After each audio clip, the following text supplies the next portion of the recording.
Shera Diaz. Si Shera Diaz Morning Sunshine ng unang hirit, ay nagpost noong unang bahagi ng Marso na mayroon na siyang brand new Ford Everest na tinawag niyang Snow. Sasakyan ni Shera. Ipinaliwanag din ng Sparkle actress kung bakit niya napagdesisyonan na bayaran ng buo ang bago niyang SUV.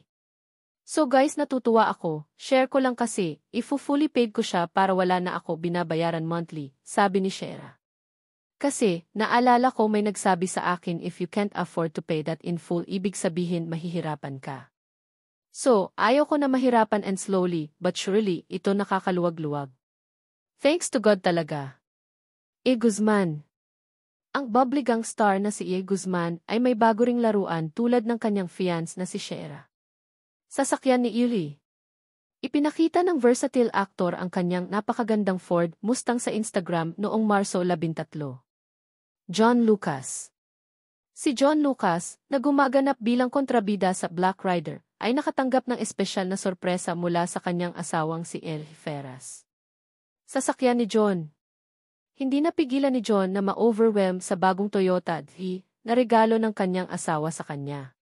Sa kanyang Instagram post, sinabi niya, pero hindi ko na mapigilan to nararamdaman ko. Gusto ko nang sabihin sa inyong lahat na napakabuti ng Panginoong Diyos. Pamilya ni Aubrey Miles. Ang celebrity couple na sina Aubrey Miles at Troy Montero ay pumili ng brand new eco-friendly vehicle. Troy Montero. Sa kanilang Instagram post noong Marso 2024, ipinakita ng mag-asawang Montero ang kanilang hybrid car mula sa Chinese car brand na Ighe na tinatawag na Haval Jolion Supreme. Ang presyo ng sleek na sasakyang ito ay umaabot sa 1.5 milyon. Zinab Harak. Nagulat ang mga car enthusiasts nang ipakita ng sikat na content creator na si Zinab Harake ang kanyang luxury car. Sasakyan ni Zinab. Sa kanyang Instagram post noong Enero 14 ipinakita ni Zinab na mayroon na siyang Lexus DET luxury van na nakuha niya para sa kanyang ika-25 kaarawan noong Disyembre 2023. Ayon sa mga ulat, ang sasakyang ito ay nagkakahalaga ng higit sa 7.5 milyon. Online gamer. Nag-ingay ang social media sa Pilipinas matapos makumpirma na ang orange Chevrolet Corvette Stingray C7 ni Daniel Padilla ay naibenta na sa isang buyer mula Pampanga. Tito Paldo. Iniulat ng ilang news at showbiz websites na ang Corvette ni Daniel ay binili ng online gaming video creator na si Tito Paldo Kipards Gaming sa Facebook. Sofia Pablo. Mas lalo pang ma-enjoy ng Open 24 paghahati 7. Star na si Sofia Pablo ang kanyang mga road trips ngayon na mayroon na siyang bagong sasakyan bilang selebrasyon ng kanyang ika-18 kaarawan nitong Abril 2024. Sa kanyang Instagram post, pinili ng Sparkle actress ang modelong ES3M Zoom or Style mula sa GIS Motor. Motor. Sa kanyang eksklusibong panayam sa JMA.com, ipinaliwanag ni Sofia kung bakit siya nagdesisyon na mag-invest sa isang sasakyan na binayaran din niya ng buo. Of course, sa showbiz, really believe na isa sa important investments for yourself is your own car, lalo na pag malayo locations, sabi ng Kapuso Talent. It's for your own comfort din para pagdating ng work, nakapahinga ka ng maayos. Sasakyan ni Nicole.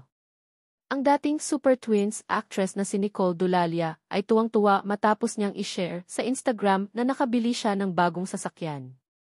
Nag-post din siya ng inspirasyonal na mensahe na nagsasabing, "Chasing dreams one at a time." Hilux. Batay sa post ni Nicole, nakabili siya ng Toyota Hilux na ayon sa website ng Toyota, ang presyo para sa 2.44-2DT variant ay aabot sa 1.312 milyon. Habang ang Hilux fleet ay nagkakahalaga ng 885,000 para sa 2.4 cab-ampersand chassis 4-2DT version. Maeve Legaspi. Ipinakita ng Sparkle actor at model na si Maeve Legaspi ang kanyang bagong baby sa Instagram, isang brand new GEVD Touring. It all starts with dream, sabi ng gwapong anak ni na Carmina Villarroel at Zoren Legaspi sa caption. GEVD ni Maeve. Ang metallic gray na kulay ng sasakyan ni Maeve ay talaga namang agaw pansin. Ayon sa isang artikulo ng preview, ang sasakyang ito ay nagkakahalaga ng ₱5.9 hanggang ₱6.3 milyon. Darren Espanto. Ang It's Showtime host na si Darren Espanto ay nagbalik-tanaw sa kanyang kabataan nang bumili siya ng brand new TV. Sasakyan ni Darren. Sa isang Instagram post noong Setyembre 4, ibinahagi ni Darren na na-in-love siya sa Escalade ng kanyang mga magulang na minamaneho nila noong bata pa siya. Ngayon, nakabili na rin siya ng sarili niyang Escalade. Ibinahagi ni Darren, made another big boy purchase. Very grateful for all of God's blessings. Always loved riding Jiv's parents' Escalade as a kid and been a fan ever since. And now, here we are.